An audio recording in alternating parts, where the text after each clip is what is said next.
Today on Body and Health, winter activities. One way to keep fit in the winter is to meet the season head on. Get outdoors and enjoy it.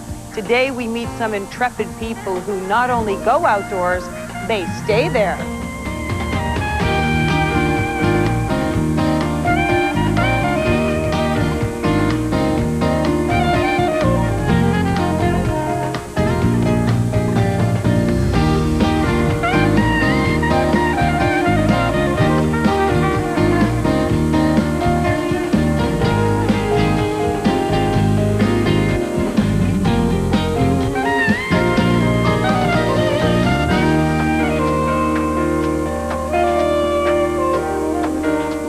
Hi, and welcome to Body and Health. I'm Colleen Walsh.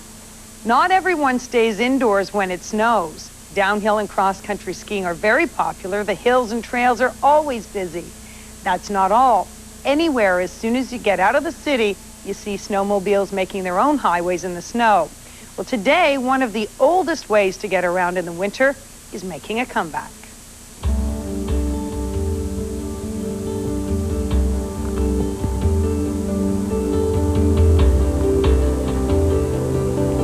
A lot of people think we're a little bit strange, which is actually a compliment. I appreciate that. And not everyone goes out in the winter and howls with the wolves and watches the aurora borealis and snowshoes across frozen lakes. But it is a strange activity in that sense. But, you know, anybody can do it, but you do have to have a little bit of skill and preparedness, and then it's a whole lot of fun. I found that probably the one concern people have had over the years that have gone out with us in our winter camping courses is that it is a little bit of work. Pretty well everybody agrees. It does take a lot of planning. It's a lot of hard work, but most of them said it was very enjoyable, and it's quite different than anything else they've ever done. Well, let me start with the old-fashioned snowshoes here. These are usually made with a wood frame out of ash or maple, and they have a leather or rawhide babiche webbing. And then you have to attach a harness of some sort. I have the very old-fashioned method of using lamp wick, which is a favorite up in the North Country, because if it breaks, you can tie a knot and fix it. Whereas if you have regular store-bought harnesses and they break, you're in serious trouble. You might need a lot of duct tape. These take a lot of preparation. You have to lacquer them and look after them. They're high maintenance. The newer models over here, low maintenance. They don't require any kind of maintenance at all, really. And for example, these are aircraft aluminum, and they're pretty well indestructible. You can snowshoe in puddles of water on really hard corn snow that would damage the old-fashioned snowshoes. Really excellent snowshoes. They have crampons so they can dig into ice and slippery areas, and great for climbing slopes. So you can really move much faster. The drawback with the newer designs, such as the aircraft aluminum and the MSR ABS plastic snowshoes, the size of the snowshoe in really deep snow, they may sink a bit, whereas the old-fashioned ones, you can get them 4, 5, 6 feet long, different capacities. Some of them are like the Ojibwe and Huron style with the tail on them, and so in deep snow you can go a lot faster and stay on top of the snow without sinking. In fact, there's no perfect snowshoe, you know, that fits every condition. You know, in really thick bush, for example, where there's a lot of thickets, you'll want the bear paw or the very small design, and an open country where you're going through crossing frozen lakes and everything else, you may want the large carrying capacity Huron Ojibwe type style snowshoes. Well, I think we should set out on our trip now and try to snowshoe into an area where we can find a good campsite. What do you think, guys? Yeah, sounds great. Sounds good? Well, let's get our snowshoes on. Yep. Snowshoeing a long time back when I first started used to be mainly for trappers and mountain men. Today, just about anybody goes snowshoeing because it's been revolutionized with these new lightweight aircraft aluminum snowshoes. Also, compared to, let's say, skiing, you can go off trails. You can take a compass and a GPS bearing and head off into the backcountry, and that's really exciting. A lot of adventure, stimulating, but also tremendous exercise, great physical exercise, especially if you're leading the trail. If you're breaking trail, it's very, very high energy. How about you want to go ahead? You go. Break the trail, that's the hardest job, especially when the snow is 6 feet deep. Yeah. All set, Dave? Yep. They're very lightweight. They don't need any kind of lacquering like the old ones that have the leather and babiche binding.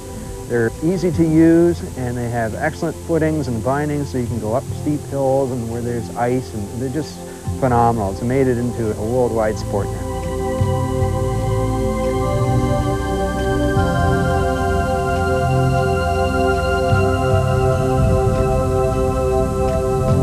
allows you to use every part of your body, every muscle group. It's not like any other workout activity you've ever seen, especially when you're snowshoeing and winter camping and you have a pack on your back with 40 or 50 pounds on top of that.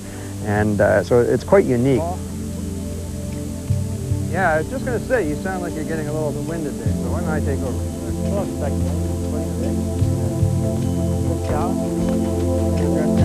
You're sweating, yeah? Yeah. Oh, it snows a lot deeper over here.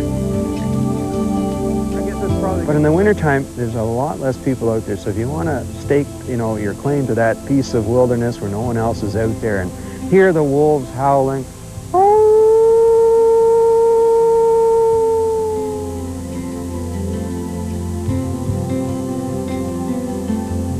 winter camping, you get the benefits of going out and enjoying the wonderful scenery and the exhilarating adventure and experience.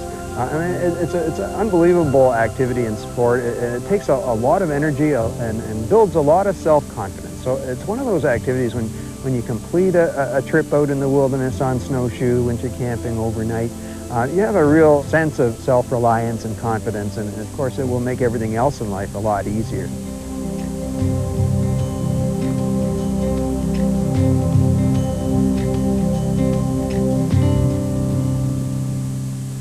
Kind of like hitting yourself on the head with a hammer. It feels so good when you stop. Not that I've ever done that before. When Body and Health returns, we experience camping in the frozen wilds. We'll be right back.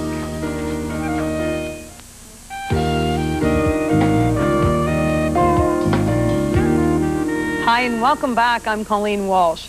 This may not qualify as an extreme sport, but it takes the right kind of preparation, the right gear, and a great sense of adventure to take it on. One of its biggest appeals is you get to eat a lot.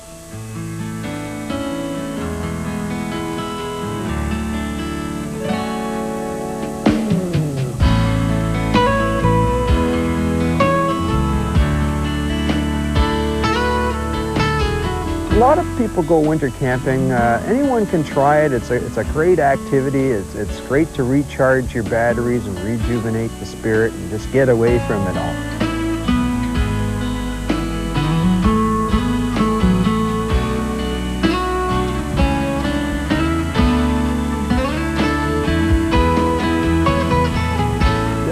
I would suggest is that anyone who does go winter camping is that they have the proper winter clothing, a lot of wool and fleece and things that will keep you warm even when they're wet, and have a really good 4-season sleeping bag and winter tent.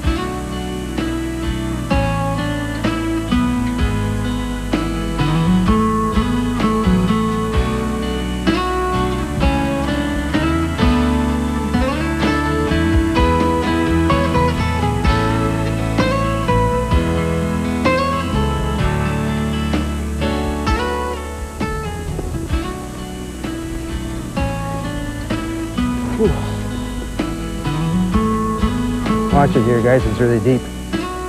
Oh, I'm getting really whipped here. I'm getting pretty tired. You know what? I think it's time that we break camp. Yeah. And set up for the night, because it's getting more stormy by the minute, and we're all looking like we're getting tired. So yeah, a couple of meters. Well, let's head for it.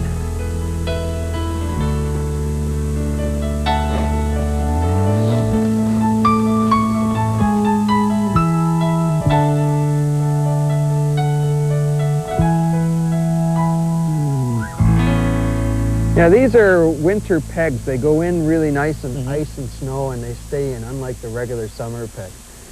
Also, this tent is a winter tent, so it will withstand gale force winds. It'll take a lot of snow load. It'll stand up in the worst weather, unlike the summer tent.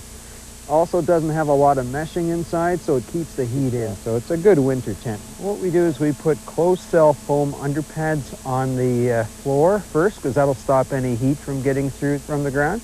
Then we throw our sleeping bags on top of the closed cell foam pads. In the wintertime, we also put a liner on the sleeping bag on the outside and one on the inside to keep it dry, unlike other times of the year. If you have a good sleeping bag with really good fill, such as Polar Guard, Holofill, Thinsulate, and it's a minus 40 4-season bag, yeah, you're going to be warm and toasty. It could be so cold out that the trees are cracking from freezing, but you're warm as toast, as long as you stay in that sleeping bag.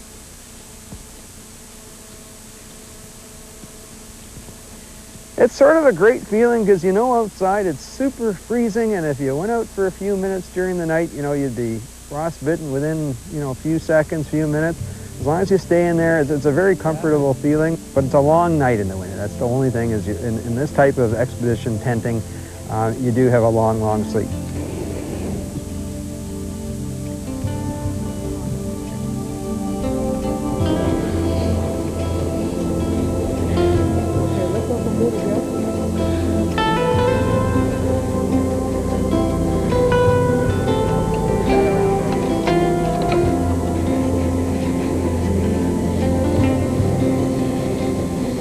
Typically, I bring a lot of foods that are easy to prepare, that are high energy, and that won't freeze on me. For example, I don't bring some fruits that are going to freeze solid because you're going to have a hard time trying to thaw them out.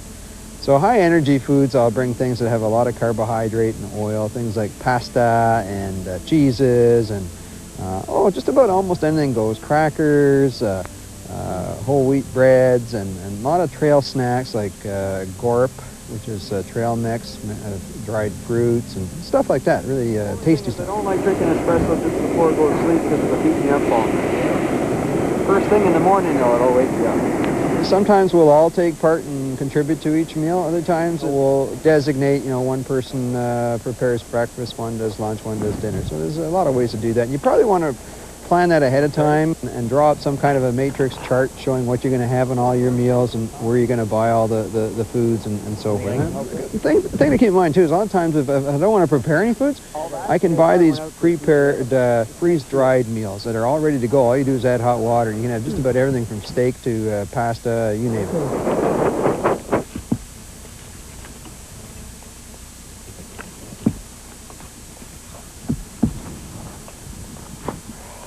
The most important element in winter camping is, to me, really good planning and making sure that you plan everything ahead of time before you go out on the trip. Everything from proper plans for your route, proper equipment, gear, clothing, your menus, where your latrine's going to be, all this kind of stuff. Because in the summertime, you can make lots of mistakes, but in the wintertime, there's very little margin for error. Yeah, I think it's just about ready.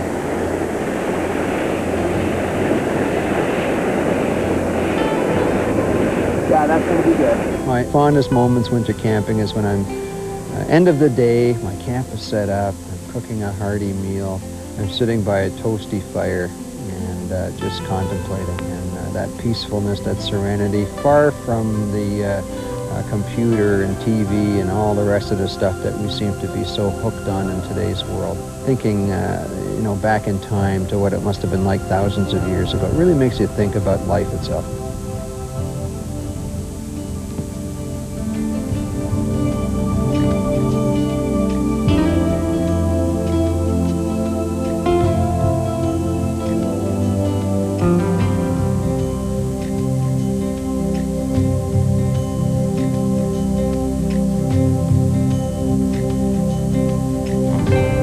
One thing's for sure, you'd have your pick of the campsites. When we return, we have another view of winter fitness with central heating. Body and Health will be right back.